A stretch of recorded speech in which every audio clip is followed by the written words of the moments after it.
My name's Estelle McCartney. I'm the CEO of Arctic Shores. We're the task-based psychometric assessment company, and we are all about uncovering potential. Welcome to TAD Live. Our TA Disruptors group run webinars like this, podcasts, issue reports, and sometimes also get people together in real life. So we're delighted that you've joined us this morning. And I am really thrilled to have Hollie from EDF and Paul from Bright Network joining us this morning to talk about the important subject of how to future-proof early careers hiring. So Hollie and Paul, I will let you introduce yourselves. Hollie, if you want to kick off. Hi everybody. Not from a sunny Peak District, I'm afraid, this morning. It's very foggy. First day of spring though, so the evenings are getting lighter, which I'm very much looking forward to. Yeah, as Estelle mentioned, I'm the Early Careers Recruitment Business Partner at EDF. So I have responsibility of recruiting somewhere in the region of 250 to 300 hires across EDF and our 7 different business units. That includes graduates, apprentices and industrial placements. Really thrilled to be here today. Thanks, Hollie. Over to you, Paul.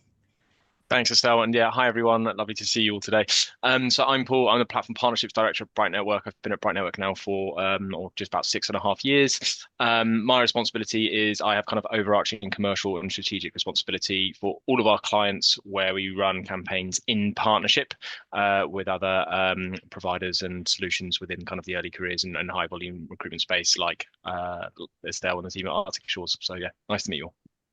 Brilliant. Thank you both. And so we've brought, I guess, these 2 different perspectives together today. So from Hollie, obviously, you're going to hear a kind of frontline practitioner's perspective. And obviously, Paul and the great team at Bright Network really work with a huge number of early careers teams and candidates. And it'll give us a kind of a broad view and insight from across the market. So the hope is that, and expectation is that you'll leave the session with a clear picture of kind of what's broken and what leading teams are doing differently and maybe what you can do next too. So let me just start by sharing just a quick bit of context with you. And I guess starting really with what kind of appears to be a bit of an alarming narrative at one sense, if we were to believe headlines such as these ones. You know, it seems that companies have successfully worked out how to roll out AI and no longer have a need for entry-level roles. And it's all very bad news for not just candidates, but all of us working in early careers. But I think here actually what we've got is a really interesting example of correlation, but not causation. Because interestingly, when Arctic Shores, we dug into these numbers, what we discovered actually that graduate vacancies haven't collapsed by 35%, rather advertised vacancies have gone down by that amount. And the reason that that's happened and that drop has taken place is because companies were being absolutely flooded with applications. And just one example that I heard of that was that Grant Thornton had to close their campaign 6 weeks in because of the sheer levels of demand that they were getting and seeing. Nevertheless, kind of understandably, these headlines have been creating, anxiety for candidates who kind of panicked and are spraying the market with applications. And I'm sure many of you have been seeing and feeling that. So, candidates are submitting more applications than ever and very often using AI to help them to do it faster and more efficiently. And then in turn, this media narrative is fueling this behavior that is just overwhelming recruitment systems and recruitment teams. And what this means is that, tried and tested processes and approaches that have worked perfectly well for many years are no longer fit for purpose. And our hiring processes are overwhelmed. We used to talk, or we talked in the past in early careers about the hiring funnel being like a bucket. So we poured candidates in at the top and hires came out from the bottom. The problem now is that the panic that we're seeing in the market has resulted in a sort of a fire hose of applications and processes just were not designed for that level of activity.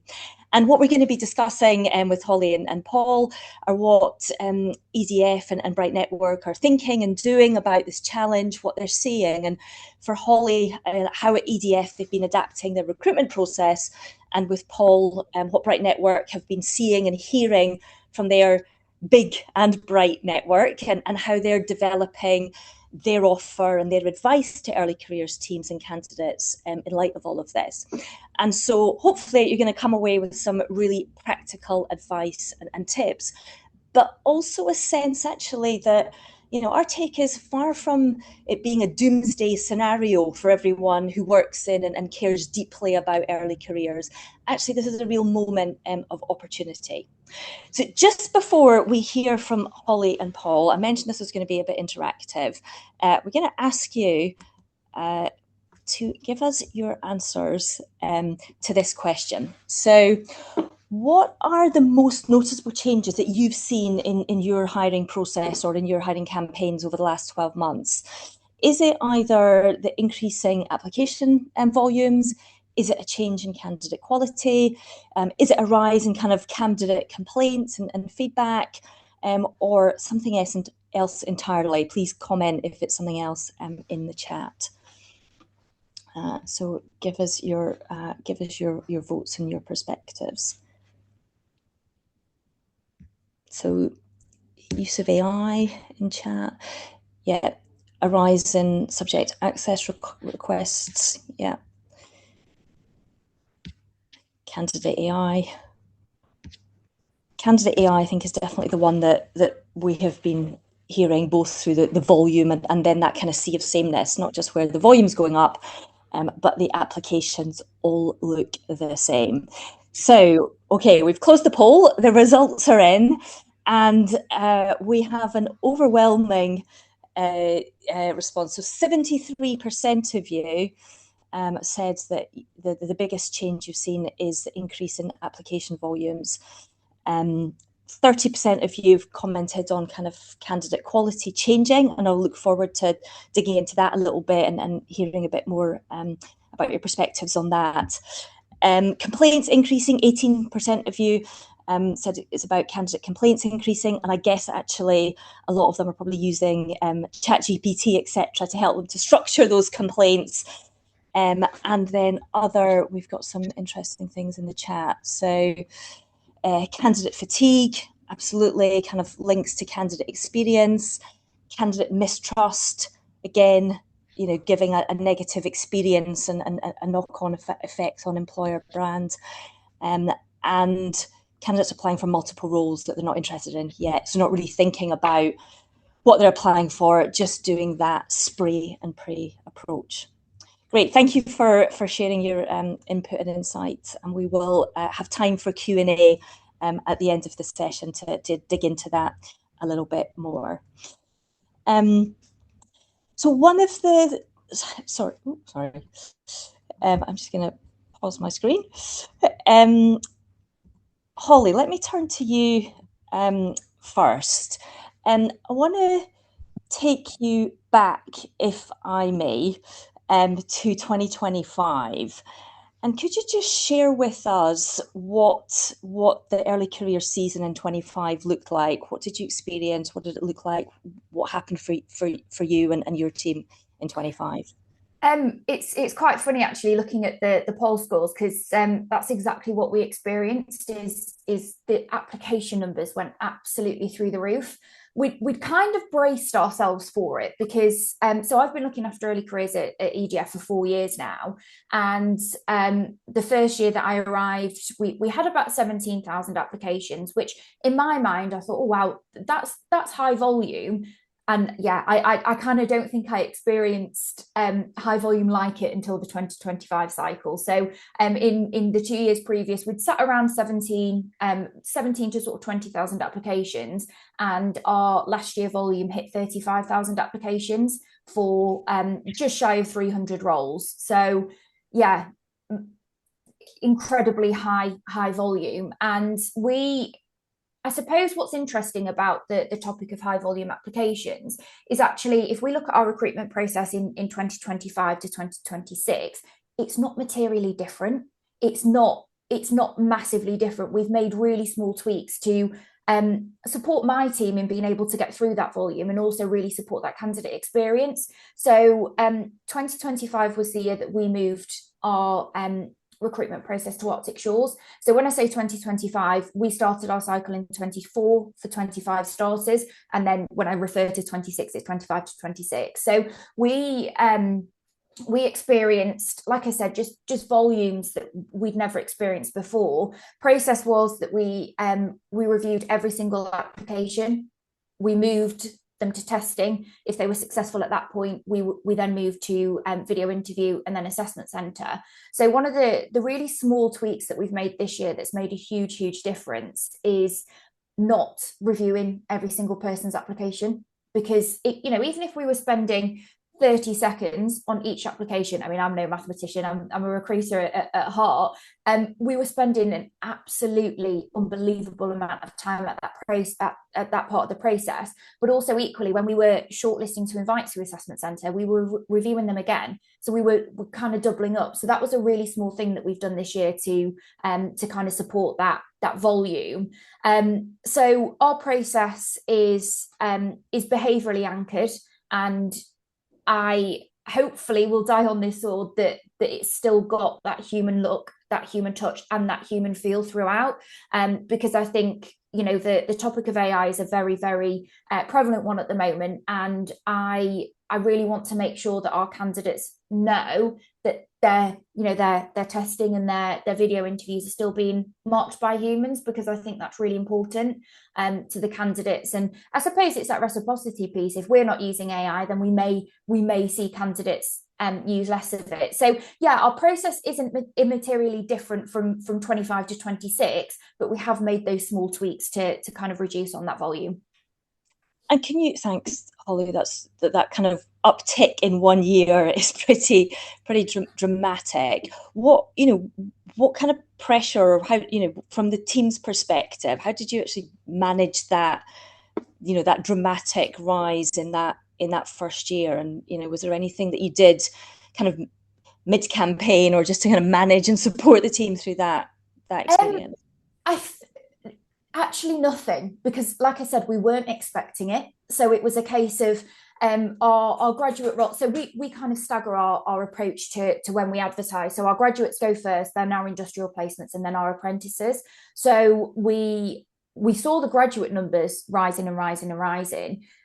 And I don't know what it was, but I don't kind of think we anticipated it to continue to rise across the cycle. So we actually didn't do anything. But the support piece was really important for my team, is that, yes, we've got high volumes, yes, we've got high numbers, but we need to get through them. So I've just seen a question in the chat, actually, in terms of how many people we've got in the team. So I've got 3 people internally, and they are, I suppose, relationship managers, stakeholder managers, and they kind of manage the relationships that we have with the stakeholders, and our early careers team who look after the candidates when they get into the business. And then I've got an outsourced team. So we've got 6 people in our outsourced team who deal with that kind of candidate volume. So it was support from us, at EDF, and support to my team to kind of just, we weren't expecting it, we weren't anticipating it, so we just had to deal with it. Hence the big change. I say big changes, smaller changes going into 2026 to make sure that we weren't exposing ourselves, because we give ourselves some quite kind of fat margins on how we get through the process and how we do that. So luckily, I'm slightly risk averse in that manner, so we did have a little bit of fat to play with, but this year we've tried to be a bit leaner and made those changes to kind of support that process. So I mean, a bit of a politician's answer there, right? But kind of nothing, because we didn't know what we were going to be up against. Right. Well, we're going to dig into what you did then differently in 26 in a minute or two. But Paul, if I could hand over to you, I guess, what, did Hollie and the EDF experience, I guess, match what Bright Network was seeing across, patterns and data and some of the research that you do? What did you hear? What did you see? Yeah, absolutely. I mean, I don't think it will come as a surprise to anyone that Hollie's story with EDF is a very similar story to what we're hearing across kind of the majority of our 350 plus client base. And I think ultimately, yes, those rapidly increasing application volumes. But I also think that's maybe kind of like the surface level, and there's other kind of underlying challenges that are arising within that, or kind of additional complexities that we're hearing a lot about as well. It's not just an increase in kind of the same type of candidates and volumes, but also there's kind of lower candidate engagement, so kind of less committed applications, if you want to try and use that phrase. It's kind of quite flippant that what students are applying to a lot of the time now these days. They're just doing it. They're applying to anything and everything they see, and then kind of seeing what sticks. Um, then there's also the challenge of lots of the volume being very similar looking candidates or appearing candidates based on your process, because as you said, they're using generative AI tools to either write their CV or answer application questions or even give them interview scripts and things like that as well. And actually, quite a lot of them are getting quite good at using these tools. And so whilst they all look quite similar, some of them are actually they're still quite strong applicants, even though they all look quite similar. So we're hearing a lot of clients finding it quite hard to actually then whittle down those numbers, because they're going, well, I've got this huge inflated pool now that all look all right, but do I just reject them all because they're all quite similar? So therefore I think they've used ChatGPT, or actually are they quite good applicants? And then I think at the kind of the end of the process, one of the biggest challenges that I think a lot of partners I'm speaking to now are finding is their conversion rate from final stages. So kind of offers from assessment center or final interviews and those parts of the process are much lower than they've previously experienced, which is giving them obviously then further resources and planning issues and pushing back deadlines. Because they're getting candidates coming to these assessment centers who have passed the earlier stages, and they're actually, when you get to meet them in person or meet them at least in a live experience like an online assessment center, they're just not as good as previous cohorts have necessarily been. And whether, again, that's because they've managed to kind of cheat their way through the process somehow, I think is becoming more prevalent, or again, they're just still slightly less engaged. And so that motivational element that they're being assessed on isn't quite there. And so I think stakeholders are getting a bit underwhelmed with things. So I think, yeah, very much the client side, similar to what you were talking about there, Hollie. But then I think there's a few underlying or more complex issues there. But then the interesting piece that I think people are also forgetting at the moment is actually what that looks like for the students and graduates and the candidates at the moment as well. And that's the side people are forgetting. I think we're all sat there in this kind of quagmire of frustration of increasing volumes and costs and lack of resource and budgets and all those things. But the students are really frustrated as well. We're actually about to release our updated kind of annual What Do Graduates Want research. But as a sneak peek, I mean, it won't come as a surprise, I guess, but I think it was just over half, so 53% of the 15,000 students and recent graduates we surveyed said they're using AI tools to apply to more jobs. And actually, I think that is kind of underreported, that 53%. I actually think that number in reality is going to be higher, but there's that kind of social stigma bias on, I don't think I should be saying this because it maybe is a bit of a no-no, even though obviously it's an anonymous survey. And even more worryingly, I think for employers is that 55% told us they're taking the approach of applying to as many jobs as possible, even though they think it's unlikely that for a vast majority of them, they're not going to continue through the process, even if they're accepted into the funnel. And I think that's kind of a key shift in behavior we've seen over the last 18 months is students and graduates now using the actual application process to explore a company and the opportunity available to them and learn more to decide whether they're then interested or not, even though they've shown that initial intent by applying, rather than traditionally, they'd read a job description or an advert, do a bit of research, and then go, yes, EDF somewhere I want to apply to, so I'm now going to apply. That behavior shifted, then go, yeah, I'll apply to EDF and let's see what happens. And if I'm accepted, I'll then might do a bit of research. And I think that's maybe a problem that people are forgetting or ignorant of at the moment. So we're too busy kind of dealing with the front issue of too much volume and dealing with it. And so just, I don't know, setting higher cut scores, reducing application windows, that kind of thing. But actually, candidates are just as frustrated as well. And then, sorry, at risk of kind of taking over all the time, but I think kind of the last point that our students are really telling us, and I think it's really pertinent, is these generations, Gen Z, Gen Alpha individuals, they've grown up, all they've known is personalized technology. everything they use is personalized to them, in their personal lives and even their school now and things like that as well. And so they expect nothing less when they're dealing with kind of any kind of online or technical application or assessment process. And I think they're becoming increasingly frustrated and disengaged with kind of lack of transparency, or ambiguous or opaque processes where they're not quite sure kind of what it is, why they're doing what they're being asked to do, or those very impersonal processes of everyone getting asked the same questions. They feel like they're not being seen because they can't give their own experiences and their own views and perspectives back across in the earlier stages of these processes. And I think that's again leading to this is kind of a vicious cycle of lack of engagement. Yeah. Wow, Paul, thank you. You've touched on so many different Sorry. No, it's fantastic. It was brilliant and rich, and the rich perspective that we expect Bright Network to have. I guess, the problem of, are you just putting people through the funnel based on their ability to use AI effectively in their applications?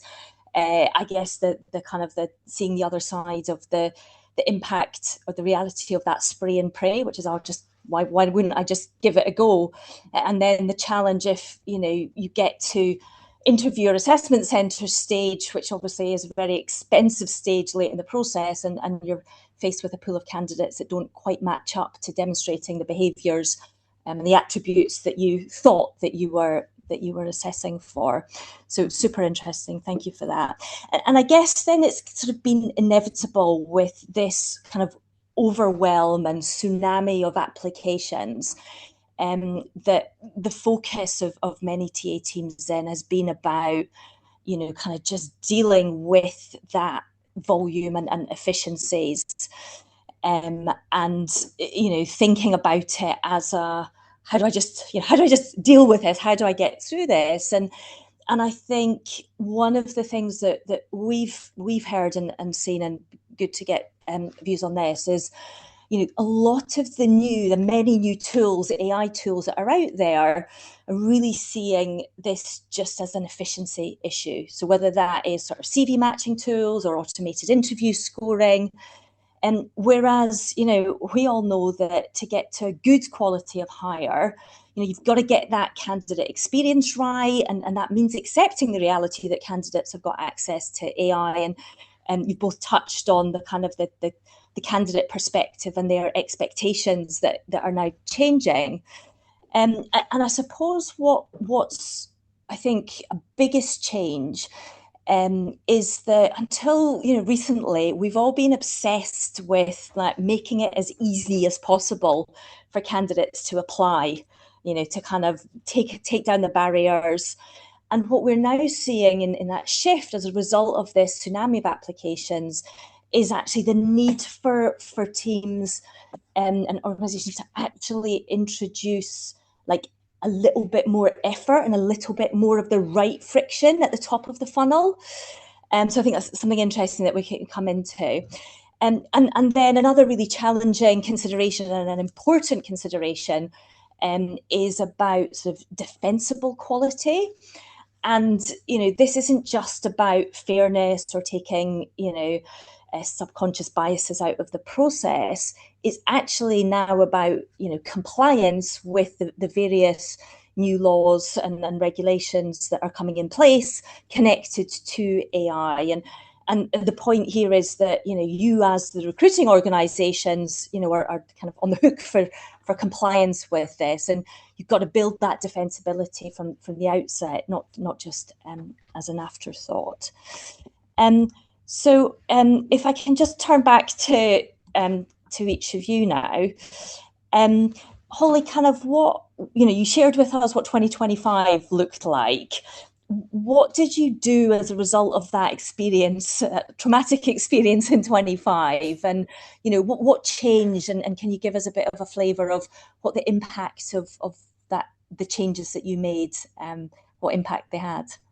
Yeah, sure. I mean, at first I took a really big holiday in September because I was just absolutely exhausted. No, but in all seriousness, I think your piece about making it easy for candidates to apply has been it's always in the back of my mind. You know, what we want to do is with our advertising is to make sure that when candidates are reading the job description, they can either see themselves in this particular grad program or apprentice program, and also see themselves at EDF. It's not just a case of, yeah, let me just apply and see what happens. So, and this is constantly evolving. We're never going to get this right the first year. But one of the things that we've really, really focused on is our advertising and being really, really specific. We've got a couple of programs that are happy to accept any degree discipline, for example, from a graduate stance, which leaves us in a position where, you know, we could be having 2,000-3,000 applications for one graduate program, which is just, it's not, I suppose it's chicken and egg, because you've got the one side of the coin where people think it gives people an opportunity, you know, to get into the nuclear industry, to get into EDF, but then also at the same time, what are we recruiting for? And how do we get the right level of candidates through? So the advertising, and also where we're advertising as well. We've been very, very specific this year to make sure that we're putting our hard to fill roles on our standard job boards, as opposed to all of the roles on there as well. I mean, we're not the sexiest of companies in the world, but we do have a fairly decent brand in the market, and people know that we recruit quite heavily into the early career space. So we were thinking about how can we leverage that a bit better. So yeah, we've seen a drop of about 10,000 applications this year, because we've been very specific, not only with our advertising, but also where we're advertising as well. You know, really small changes have made quite a big difference to us. And sorry, go on. No, I was just going to ask on the job, just to dig into the job advert or change it. Can you just give us an example of how you've changed what goes into the job advert? Sure. So we've worked with we've got an incredible recruitment, marketing and attraction team, and what we've done is we've really worked with them to understand, I suppose, candidate behaviours, where they're looking, how they're looking, what sort of keywords, etc., that they're putting into Google when they're looking for grad jobs. So we've really lent into the I don't know the technology behind it, but the search engine optimization we've done a lot of work on, and also our recruitment, marketing and attraction team have been absolutely instrumental in supporting us with targeting. You know, in terms of locations, we're spread across the UK, and some of our locations are quite rural, so we need to be very mindful of that. And also in terms of our requirements, we've been very, very specific with our requirements. You know, in previous years, when I first took over early careers, we had adverts that were just very open. We'll take any STEM, but you know, veterinary is very different to mechanical engineering. So we've just been a little bit more specific with that, coupled with our advertising windows. So again, when I looked at when I first took over 4 years ago, we were advertising for 2 months. And from a candidate experience perspective, if you're applying on day one, you've got a very long wait.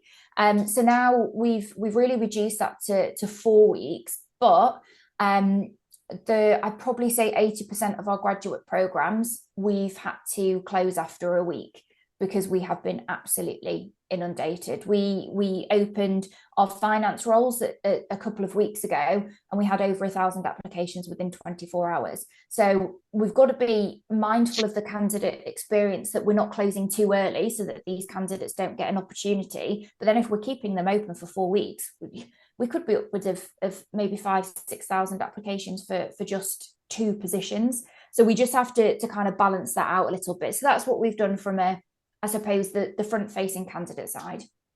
And that closing the campaigns early, you know, I get something that we're hearing a lot of organisations are having to do, but you know, there's risks to that as well, isn't there, in terms of the sorts of candidates that might sort of take their time to, you know, prepare their application, etc. Do you think you might change the kind of the advertised window next year then to kind of get away from that closing campaigns early piece? Or? I mean, I don't think we will, in all honesty. I don't think we can. So in our advertising, we make it very clear that we will close after we don't say a specific amount of applications, but we do state that we will close early, so our advice is to get your application in sooner. I did some digging into our data actually, and what we found is last cycle probably about 80% of our offers applied within the first 24 hours. So that's kind of telling me that, well, I'm hoping that candidates are actually reading our adverts and going, okay, hey, I do actually want to work here, so therefore I'm going to click apply sooner rather than later. Super interesting. So that's really helpful steers on and some advice and perspectives at like the top of the funnel. What about throughout the rest of the process? What changes did you make?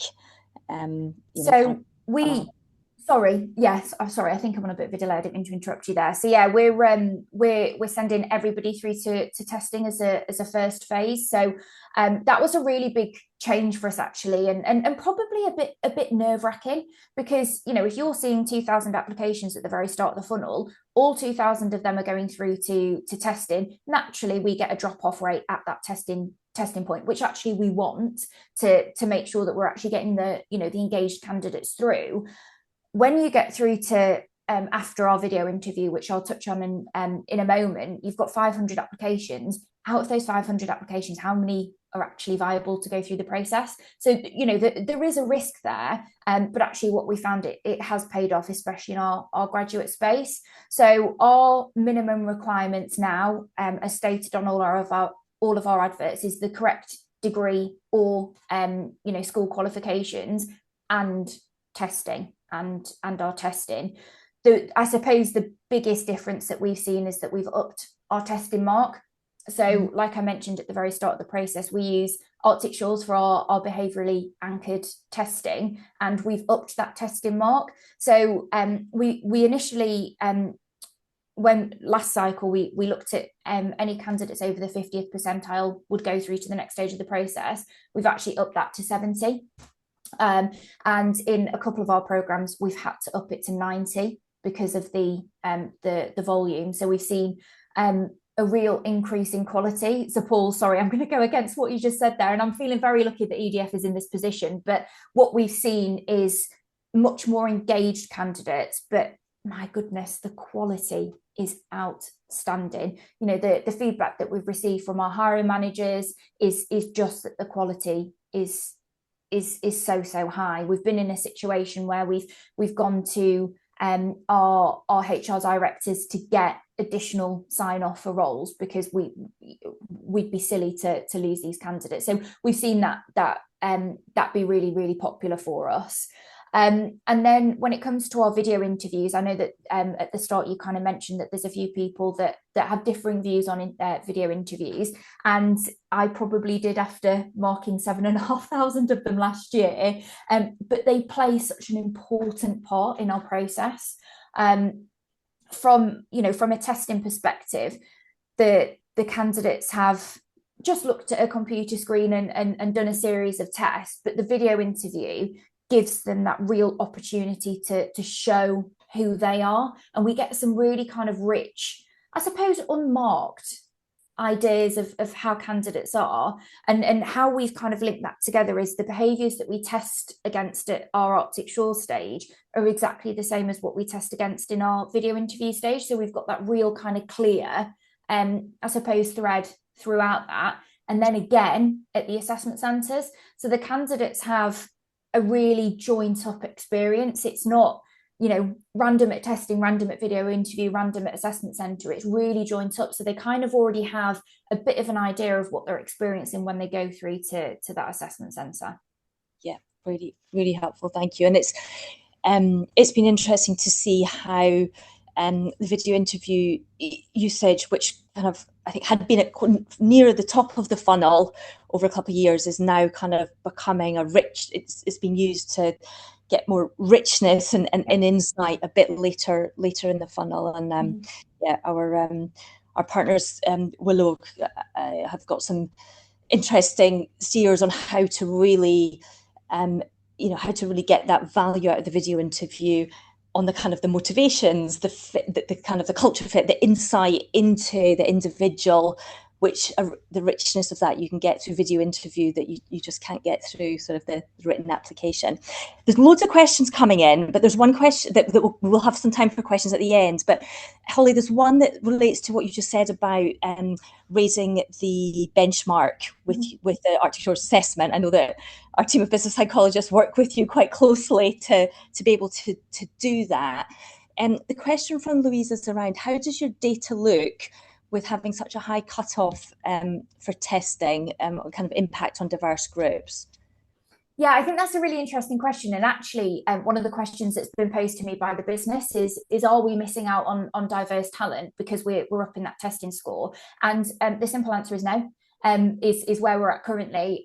Yet we work very, very closely with the business psychologists and our account managers at Arctic Shores to ensure that we're not adversely impacting any of those populations. And that is very, very closely monitored, And in fact, might be a fluke here, but actually what we're seeing is higher female diversity, especially throughout the process, than we've ever seen before. But I absolutely hear that is a risk, and if at any point we did see any adverse impact, we would have stopped what we were doing straight away, but we haven't, which is positive. I don't know, I'm just feeling very lucky today that it's all working out for us. Yeah, well, there's lots of hard work and thought and planning, but I think that ability, if sort of assessment is going to have any value, and we'll come on to talk about the funnel architecture or structure later, teams are needing to push up that benchmark in the assessment that they can sift at. And Hollie, I've got another there's a few questions about video interviews. I'm going to ask you those and then we'll move on because I'm mindful of time. But there's a couple of people asking about the kind of use of AI by candidates at the video interview stage. Like, how are you evaluating that? What do the video interviews look at first pass? Are you using AI to evaluate the transcripts, or is that human review? Can you just talk to us a little bit about that? Yeah, of course. And something that I'm really proud of to say is that it is still all human review. So, like I said, last cycle, my poor team marked 7,558 video interviews. So it was a really, really tough time for them. But it was exactly the right thing to do for us because, like I said, that human approach was really important to us. And we are seeing candidates more often use AI in the process. And obviously we can't say to them, you're out, we think that you're using AI, so therefore you've been rejected. That's something that we're not prepared to do. So we've recently written an AI statement, so how you can use AI during the recruitment process, and we get the candidates. So in our video interviews, we link that statement out and we get the candidates to say, yes, I've read this, I'm happy with it, I understand, or no, as the case may be. But our questions, like I said, are very behavioural based, and it's more, I suppose, situational. So it would be quite difficult for the candidates to be able to put those through AI. I mean, naturally, we will see it, especially the first question, which is, why do you want to join EDF? We see a lot of the kind of same answers there, but actually the questions that we ask is situational. So, for example, imagine you're a HR graduate. What would you do in X situation? And how does that link to your your previous experience? We're not expecting these candidates to have 24 years as a HR generalist, but in different walks of life, how have you kind of brought that in? So I think it's video interviews, like I said, are vitally important to our process, but the questions are also vitally important as well, because if you're just asking generic competency-based questions, you're going to get generic competency-based answers back. So you need to really make sure that those video interview questions are giving you what you want, but also are relatable, not only to the candidate, but the job as well, so that they actually can kind of get a bit of a sense of what they could be walking into. Brilliant, thank you. I've got one more question. I promise this is the last one, then we're going to move on and come back to Paul. But Sinead asks, how do you manage candidates potentially using AI for the testing? And I'm going to let you answer that one as an Arctic Shores customer.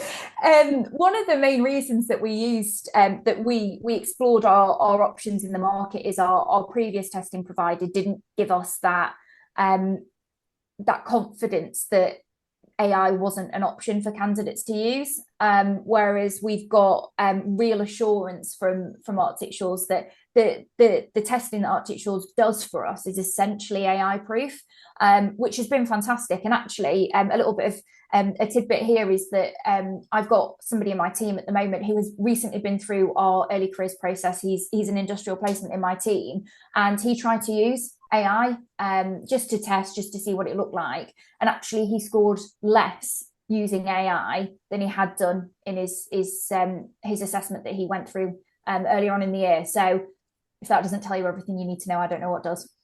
Yeah, and just for to specifically answer Sinead's question, that's just because it's the Arctic Shores assessment is task based, it's interactive, it's not language based. So that's kind of the point of difference there. Right, I'm super mindful of time, Hollie. Thank you so much great stuff in that. Really brilliant. And I just want to kind of pull together maybe then I think a lot of the stuff that you've touched on. Really, I think what you've been describing then, and kind of this is the approach that we're kind of recommending, is this need to kind of design like a golden thread throughout the process. I think too often processes can feel like just a series of disconnected stages, and it's about thinking about that whole process in a joined up way, and starting with really deeply thinking about what are the skills that we actually need, not just for the now but for the future. And I think what we're hearing and seeing is that those things now include things like critical thinking, curiosity, adaptability, openness to new ways of working. And I think, those sort of attributes are becoming even more prized as organizations are thinking about the impact of AI in the workplace and day-to-day working. So it really kind of starts with reviewing what success is going to look like in the future. And then you need to design a process that's going to capture those capabilities alongside maybe kind of the motivation, language levels and values. And then that flows from, onboarding all the way back to the attractions stage. And it's, thinking about that not in silos. And then I think the final point now that's we've touched on already is this, frictionless, effortless pace. Frictionless hiring doesn't mean that it has to be effortless. And in fact, as a sort of a counteracting the spray and pray era, how do we get that balance right, putting some of the right kind of friction into the top of the funnel and the application stage. So Paul, I'm going to kind of turn to you a little bit, and maybe you can zoom out again, broadening back out to kind of what you're seeing in the market. What are you seeing other employers do to adjust, their process, and maybe particularly their kind of top of funnel process? Yeah, it's interesting. I think, and Hollie, it's great to hear kind of your process has worked so well. And I think, Estelle, you hit the nail on the head with that phrase, kind of that golden thread approach, or that joined up approach of actually making sure you're assessing earlier for the things that you're looking for at the end of the process as well. As I said, I think what a lot of clients are doing is just upping thresholds for other tests that are maybe, as I said, slightly more static or ambiguous. I don't know, like we're going to up the score pass rate of our numerical reasoning test to 90%. And ultimately, all they're then doing is just getting people through the funnel who are good at completing that test. But then at the assessment center, as we said, the quality of them isn't as strong. So I think that's the differentiator there. I think where we've seen employers have success, like Hollie and the team at EDF, is where they've been working really hard at the kind of the very upfront of their attraction and marketing piece, is kind of creating, I guess, more of a two-way street between them and prospective candidates. And what I mean by two-way street is kind of using the attraction campaigns as an extension of their assessment and selection process. And being incredibly transparent about their company, their culture, the role, what that day-to-day looks like. We're finding students these days, they want to see user-generated content. They want to hear from their peers, kind of what a day in the life of actually looks like for them if they were going into this job, not a few paragraphs on a job description on a kind of a career site that's written by a recruitment team or a manager who graduated 20, 30 years ago. They want to hear it from their peers, so they're getting an honest and true and transparent view. And I think there's quite an old-fashioned view, but that by being more transparent and open upfront about the job, the process, and all those kinds of things, is kind of giving candidates the answers before they go into an assessment process. But actually, I think it's more about creating that kind of positive friction you just mentioned there earlier in the process, so that they can make a more informed decision about, actually, am I interested in this opportunity, or no, I do have a clear view of it, or actually this isn't for me, so I'm going to opt out. And I think previously, kind of a traditional KPI or SLA in lots of assessment processes has been kind of that attrition rate or that withdrawal rate from processes. I'm sure, Estelle, you've had many years at Arctic Shores of being asked what the completion rate of your assessments is, which absolutely was a really important metric. But I actually think you need to be really careful using that metric now, because if they're withdrawing for the right reasons, i.e., you've given them all the information and they've made a considered decision to go, this opportunity isn't for me, so I'm not going to do it anymore. Actually, I think that's a really powerful kind of lever that employers can be pulling on to whittle down those numbers further without just increasing pass rates or test scores or anything like that, because you're just making sure you're getting those committed, engaged students through the process, as opposed to, as I said, those that are sort of just doing it because they applied and they've got through, and now they're using all the wonderful tools and magic out there to kind of get through processes. So I think that, yeah, that kind of using that upfront as a kind of transparent. And I think, being really candid, I think lots of clients think they have quite an open and transparent kind of attraction campaign, and they are open and transparent about everything. But realistically, when you look at it, it's either not that transparent, or again, it's very kind of quite clinical or professional or corporate. And as I said, it isn't coming from their peers or giving them the true story. One stat I pulled just before I joined actually was I had a look on our platform and looked at, in the last 12 months, as just a really basic example. The last 12 months in Bright Network, we had over 24,000 roles advertised on the platform, which are graduate positions, internships, placements, etc. Less than a third of them included a salary data point. And I find that really, really staggering. But it just goes to show that kind of, even for structured or traditionally structured programs where you probably know how much is going to be paid, you're not hiring someone with 10 to 15 years experience where there's a bit of discussion to be had about a package. You know how much you're going to be paying these individuals, and yet a lot of people still aren't. And I think that's quite a useful small example of where the transparency just still doesn't exist, and therefore employers are struggling to build that trust and engagement with prospective candidates either. Yeah, super interesting. And it's interesting, you're right, our experience on the completion rates piece is definitely our customers are more relaxed, although we still have strong completion rates. There is actually that view that each stage in the process, a bit of friction actually is not a bad thing when you're dealing with that super high volume. So actually, that's a really nice segue, I guess, just to then share kind of what we're seeing as a kind of a pipeline process. If you get that golden thread right, what your funnel could look like. And I guess these numbers matter because we need to then reallocate our budgets for this change. So I think that sense to hear the story of Hollie's experience between 25 and 26, and what you've shared, Paul, is that there's going to be more heavy lifting at the top of the funnel, and then those conversion rates lower down the funnel have got to be better too, so you can have increasing the benchmark. So if you're getting the candidate experience right, then maybe the kind of drop-off stage looks something like between 10 and 15%. So as I said earlier, this isn't just then like an efficiency play. To get to this sort of outcome, you have to get all of these things right. So it's the scalable efficiency, the defensible quality, and the candidate experience. But if you do this right, and here's our kind of, before we move to questions, our advice and some must-do actions to kind of future-proof your career. So I guess we're hearing top of the funnel is becoming more and more important. So maybe going to do an audit. Are you screening for the right signals, or just kind of filtering for speed?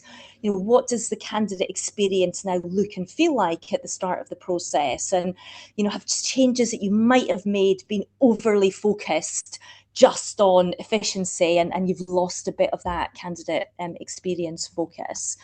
rethink, what good looks like in terms of what it is that you are looking to uncover throughout the process. So, if you're just uncovering somebody's ChatGPT skills, you're not going to get what you need, but it's a more fundamental shift on what good looks like. So moving away from, qualifications, just solely, or work experience and hobbies, to really thinking about, the behavioural piece that Hollie's mentioned that EDF are using, that enables you to capture real potential, real capabilities that are going to be relevant for the role, and also to think about motivation. I think we're in a world where everyone probably needs to be really testing a new top of the funnel approach, maybe bring attraction and selection together strategically, make attraction do a bit more of the filtering. And then if you get that right, your early careers process can evolve from the kind of chaotic, stressful bucket that we can see here to something that looks more like this, a very well-crafted cocktail glass. And I think we all know what we prefer to be drinking from. So I'm going to give us, we've got about eight minutes left. So I'm going to give us some time to respond to some of the questions that have been in the chat. So if anyone has got, I can see that the team have been answering some of them in thread. But if you've got any other questions that you would like to put to Paul or to Hollie, then please do put them into the thread. We've got a question from Emily about assessments and whether candidates should be able to practice tests ahead of time to know what to expect, or are you trying to catch them out? Well, I can certainly share the Arctic Shores perspective, and then maybe Hollie, you can share yours. But our approach is very much about taking anxiety out of the process. And what we're trying to do is to give candidates the opportunity to kind of demonstrate their genuine and their authentic potential and their fit for the role. And we don't want to catch them out. We want to get that really accurate insight into whether they're right or not. So we put a lot of thought and effort into designing, the instructions and the advice and the design of the assessment, so that they're given that opportunity to be their genuine selves. And actually, I think as we're talking about AI, and Hollie touched on this about giving guidance to candidates about their use of AI, I think, again, this relationship of trying to catch them out or actually to guide people through and give them an opportunity, we're much more in the world of guiding them through and providing that advice, rather than trying to, brand them as either as cheats for using AI or to catch them out with some difficult assessment or interview question. Hollie, what's your philosophy on that? Yeah, I'm in complete agreement. We're not in the market of catching these individuals out at all. So yeah, I would encourage candidates to do the practice tests. A couple of months ago, my team got together and we did some videos about the process as well, just so that they know what to expect. Especially if we're looking at the apprentice population, this might be the first process that they've ever been through, and we do want to get that. Get their innate behaviors. We don't want them to, naturally you're going to have a little bit of anxiety about doing these types of things, but we really want to see their true selves. And I think that's the same throughout the process. So we've been very clear that we've got loads of material on our website and videos and so on and so forth about the different stages of the process, so that they know what to expect. And equally, something that we introduced a couple of years ago, which is just been amazing from a feedback perspective, is a week before the assessment centres, we do in EDF speak a pre-job brief with the candidates. So essentially we get them all together a week before the assessment centre, so that they're able to meet us, because that's the first time they're meeting somebody from EDF. But we also talk them through the process, the exercises that they're going to engage with. Because yeah, like I said, these things can be quite daunting, and we want the candidate to feel comfortable, because that's essentially when we're going to get the best out of them. Yeah. Great, thank you. Paul, would you add anything to that, or are you in agreement on that one too? No, I'm absolutely in agreement, and I think again that's a very common disconnect, I think, between students and candidates and employers, is that kind of students think they have to jump through hurdles and do assault courses, and kind of they're always trying to be tripped up to, and it's kind of the last survivor that gets the job, rather than kind of what you're talking about there, Hollie, in terms of actually, no, you want to set up a process so people can show them their best selves. And again, I think that comes under the part of the attraction piece, but then throughout the funnel is that kind of support and information and transparency, ultimately, of this is the process, this is why we're asking you to do what we're asking you to do, and what you're being assessed on, and what it tells us about you, and all those things. And again, just moving away from that old-fashioned approach of actually just kind of playing smoke and mirrors with them, and it being very ambiguous, but actually just being really clear and honest and open with them about it. Yeah, that's super helpful. I think we've got time for one more question, and then we've got another quick thing to wrap up. But we will also come back if anyone submitted a question in the chat that we haven't responded to live in the webinar. We will come back to you with a response. There's a question, I think it's from Alexander, and I can't find it, which was it's about the kind of the role of universities and career services to support students. So kind of some of all of these changes. What is, any views on how the career service might be able to help, or what advice would you give to the careers services within universities from your perspectives to their students who are going to become the candidates? I think businesses make it really difficult for universities and colleges and schools and all of that type of stuff, because EDF's process might not mirror another nuclear business's process, but then equally the nuclear businesses aren't all doing the same. You've got your banking, your financial services. So it's really difficult actually for people to be able to say this is usually what to expect, because there's so many different businesses doing so many different things. So I think it becomes nigh on impossible. I suppose my advice to careers, people that work in careers and employment facilities and so on and so forth, is just to make sure that the candidate is researching the business and understanding their individual processes. Even still now, at assessment centre, we ask candidates, I'm not giving too much information away here, but not in all assessment centres, but usually one of our questions is what is nuclear power, right? Because that's the bones of our business. And there's a lot of candidates that can't answer it. And I think for me, that is a real issue that we're seeing, is that personalization. And we know why, right? Because candidates are using AI a lot more. But yeah, to make sure that candidates and job seekers are being really specific with A, what they're looking for, and B, how they're applying. But yeah, I really don't think we make it easy at all. Thanks, Hollie. Paul, any final thoughts from you?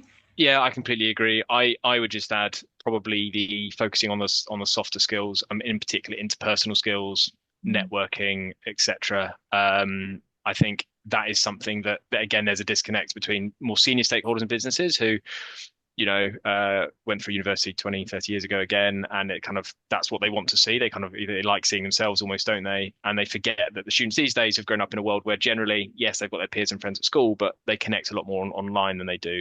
And so maybe their in-person and interpersonal skills aren't quite as strong as they were a few generations ago. And also, I just think in the rise of AI tools becoming more prevalent in the world of work and that kind of thing, is it's going to be the interpersonal skills and softer skills that are going to be actually the differentiators for candidates now. Because yes, we're going to have access to generative AI to help us in our work and things like that. But so it's going to be, can you be diplomatic in a meeting, etc. But yeah. Great advice. Thank you, Paul. Before we close, and as I say thank you to Paul and Hollie, we've got a final, it's not really a poll, but a question for you. We've spoken a lot about the top of the funnel changes. We know there is a lot of change to think about. And so we're pleased to be able to offer anybody that would like to a free kind of 30-minute audit of your current top of the funnel hiring process. And you'll leave that sort of 30-minute session with a clear understanding of like what's working, what might need attention, and some thoughts on how you might be able to improve it. So I think, Ben, you are going to let people to be able to vote. Yes, sign me up for that that quick audit and some advice on top of the funnel best practice and ideas, or no, not right now, thank you. So while you're doing that, can I just wrap up by giving a huge thank you to Hollie and to Paul for sharing their very clearly brilliant expertise, insights from the front line, and for being so generous, with their knowledge and with their time, and also to thank all of you for joining us today. Much appreciated. Thanks, everyone. Thank you very much. Thank you. Take care. Bye-bye. Bye.